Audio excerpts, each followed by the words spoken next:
Saudi সরকারের ভীষণ ২০৩০-এর গতিময় রূপান্তরের সঙ্গে তাল মিলিয়ে দেশটিতে শক্ত অবস্থান তৈরি করছে বিভিন্ন দেশের ব্যবসা বাণিজ্য।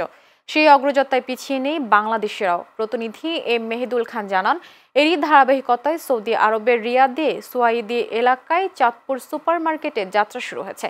প্রবাসী বাংলাদেশিদের সুপরিচিত ব্যবসায়ী বিল্লাল হোসেন তার অভিজ্ঞতা ও সাফল্য গড়ে তুলেছেন এই নতুন প্রতিষ্ঠান।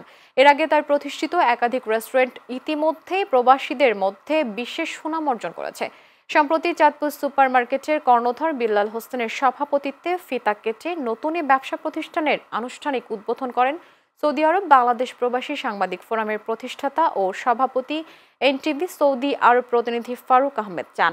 অনুষ্ঠানে বিশেষ অতিথি ছিলেন বিশিষ্ট ব্যবসায়ী ও বিনিয়োগকারী ফারুক হোসেন পাটোয়ারি, আল খারিজের ব্যবসায়ী নুরুল আমিন এবং প্রবাসী কমিউনিটির পরিচিত মুখ রাজীব আহমেদ রাজু। এ সময় বাংলাদেশি কমিউনিটির নেতারা উপস্থিত ছিলেন।